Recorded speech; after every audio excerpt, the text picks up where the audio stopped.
तीन बहनों की लालची भाभी। करिश्मा, रेशमा और मनीषा तीन बहनें हैं। उनका एक भाई भी है, मयंक। मयंक अपनी बहनों को बहुत प्यार करता है, लेकिन मयंक की पत्नी सविता इस मामले में मयंक से बिल्कुल ही अलग है। वो अपनी ननदों का जितना बुरा कर सकती है उतना बुरा करती ही रहती है और अपनी ननदों पर हुक्म भी चलाती है। करिश्मा, करिश्मा, तुमने अभी तक नाश्ता नहीं बनाया? तुम्हारे भैया को ऑफिस जाने में देर हो रही है। हाँ भाभी, बस अभी बनाती हूँ। करिश्मा, तुम ये ढीलापन छोड़ दो। कल को पराये घर जाना है। वहाँ अगर तुम इस तरह से काम करोगी तो लोग क्या कहेंगे कि माँ ने और भाभी ने कुछ सिखाया नहीं। और तुम्हारी दोनों बहनें कहाँ हैं? रेशमा मार्केट गई है और मनीषा सो रही है। क्या? सुबह के 8 बज रहे हैं और ये महारानी अभी भी सो रही है? ये कहते हुए सविता अपनी सास दुर्गा देवी के पास जाती है। माँ जी, देख रही हो अपनी बेटियों के तौर तरीके? क्या हुआ बहू, सुबह सुबह क्या कर दिया मेरी बेटियों ने? अरे एक तो अभी अभी उठकर किचन में गई है, दूसरी सुबह सुबह बाहर चली गई और तीसरी अभी तक सो रही है। क्या करूं मैं इन तीनों का? मैं तो परेशान हो गई हूँ। जा जाकर उठा उसे, रेशमा से मैं बात करती हूँ।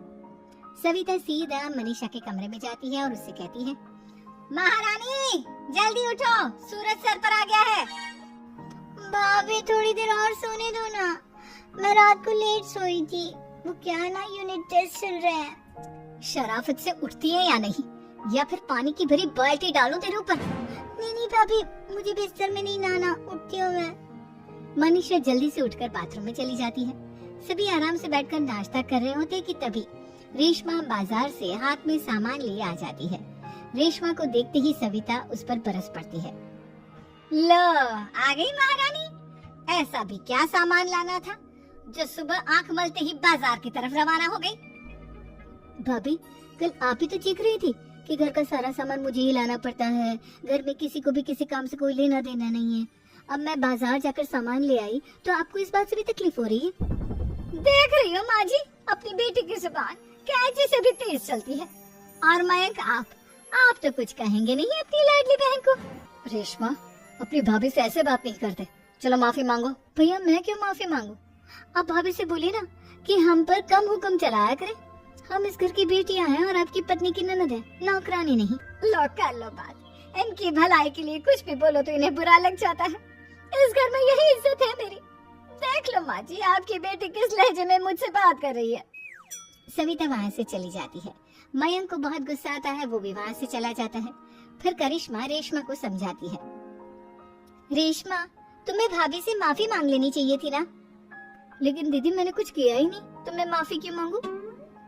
हाँ करिश्मा दीदी, रेशमा दीदी जैसे ही घर में आई भाभी ही उन पर चिल्ला रही थी। हाँ, मैं मानती हूँ कि गलती भाभी की थी।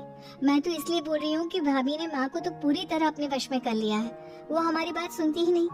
मयंक भैया हमारे लिए हमेशा खड़े रहते हैं, इसलिए उनकी बात का मान तो तुम्हें रखना चाहिए था ना।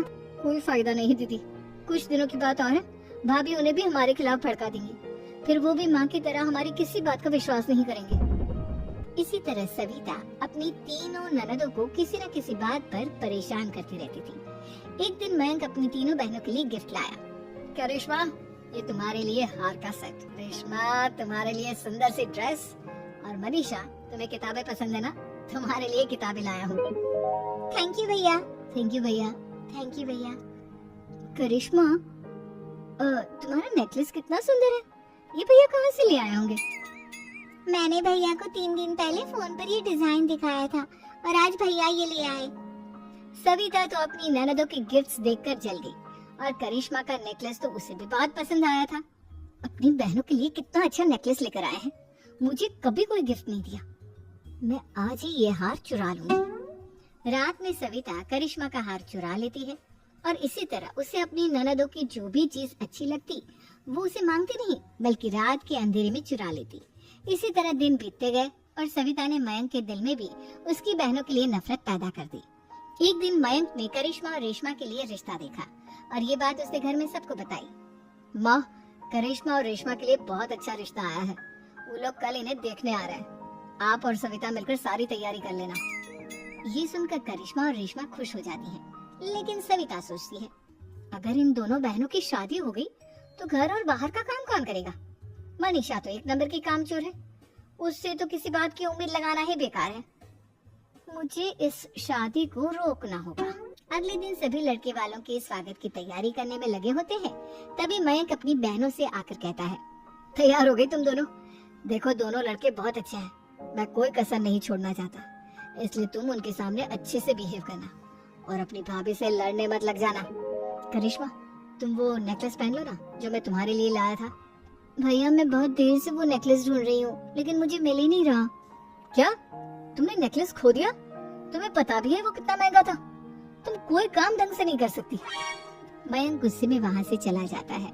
थोड़ी देर बाद लड़के वाले भी आ जाते हैं। वो दोनों बहनों को पसंद कर लेते हैं और रिश्ता पक्का हो जाता है। लेकिन सविता के दिमाग में तो कुछ और ही खिचड़ी पक रही थी। वो पंडित जी के पास करिश्मा की कुंडली लेकर जाती है और उन्हें पैसे देकर करिश्मा की कुंडली बदलवा देती है।